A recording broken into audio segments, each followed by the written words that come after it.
Hello and welcome to Pickle's Garage. Today we're working on my 2002 Jeep Grand Cherokee, but this is a fairly universal repair that will cover a lot of different vehicles. There's just slight differences between what you'll see on this and what you'll see on yours, but the general concepts will be the same. But what we're working on specifically is going to be a loose antenna. So as you can see, it's loose down here, not loose up here. It's loose the entire way through. This could happen for a variety of different reasons. Maybe you take it through a car wash, or maybe you try and drive under a low hanging awning. But we're going to go ahead and show you how you can fix this and or replace it and what you'll need in order to do that repair. So to start us off, we're going to go ahead and remove the negative side of the battery. It's a little bit overkill, but anytime you're working with anything electronic, it is just best advised to go ahead and remove that negative side of the battery. For me, it's size 13. And then we're just gonna pop this off, and then I'm going to put a rag here to separate just because naturally it wants to fall back in place. But that is step one. Now step two is going to be locating the other side of where your antenna is going down into. So you'll see there's really nowhere for me to go to try and get access to the underside of it from here. So if you have a trunk, you might notice that yours will be just behind some insulation that you just have to peel back, and there will be some holes in the actual sheet metal that you can access the other side. But for me, it's actually going to be inside the door jamb of my passenger side door. So I'm going to go ahead and open that right now.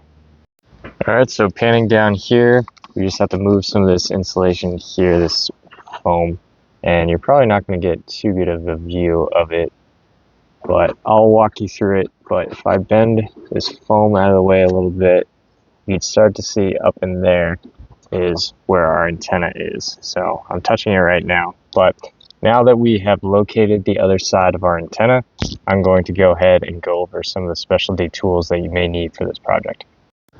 Alright, so here's the main tool that you're going to be using for this repair. This is an antenna wrench. You can find these on Amazon, part number 21600. This was about $24. You can find them for a variety of different ranges in pricing, but they're all basically the same tool, just metal, and it's got these different teeth that will help with the adjustment for the antenna. Now, I wanted to locate the underside of the antenna really just to verify that there isn't any specific damage, but most of your work is going to be at the top because it should, for the most part, lock in place, and then this is just tightening it down.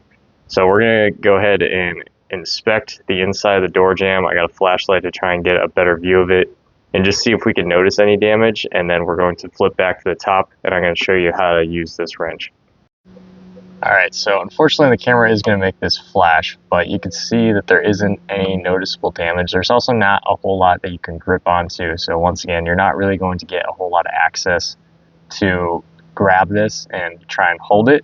But we just want to make sure that it wasn't damaged during the incident that you may have had. And so if there is damage to it, you're probably just going to go ahead and have to replace the whole unit. But if you notice, like mine, it doesn't appear to be damaged, we should be able to fix it from just the top. So let's go ahead and go back to the top.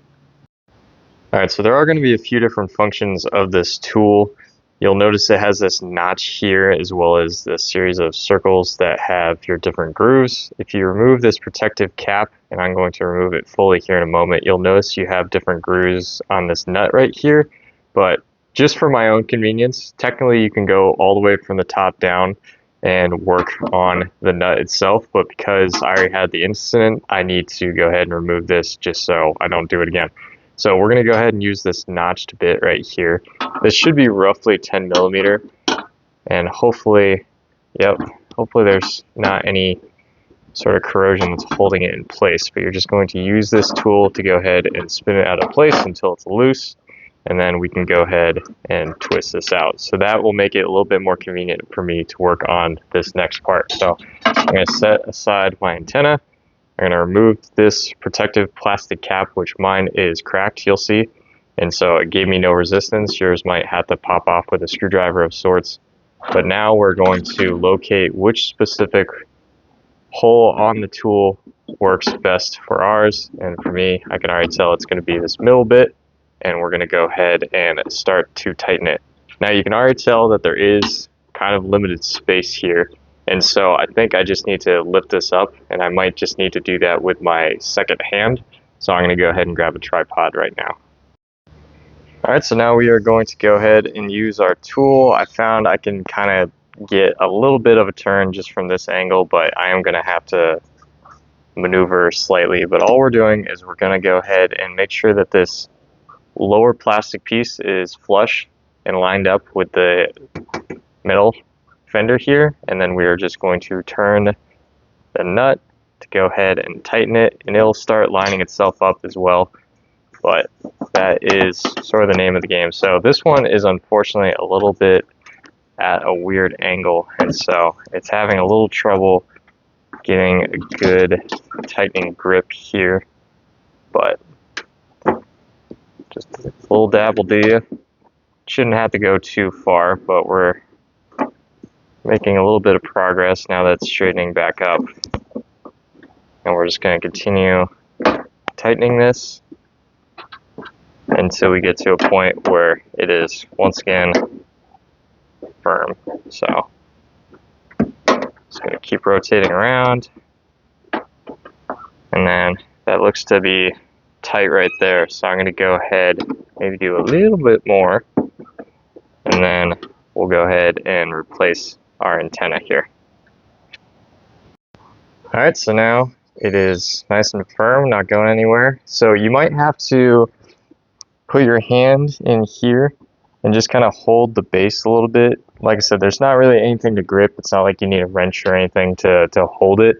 But if you just kind of hold it to motivate it not to spin ever so slightly, then and just kind of push upward, then this will be even better to tighten. Mine, for the most part, I didn't really have a whole lot damaged here, and so it tightened basically on its own. But I've definitely done some before where you have to hold the inside a little bit with that free hand and then turn it ever so slightly. So even as loose as mine was when we started, you'll see I didn't really have to rotate it a whole lot in order to get it fully tightened.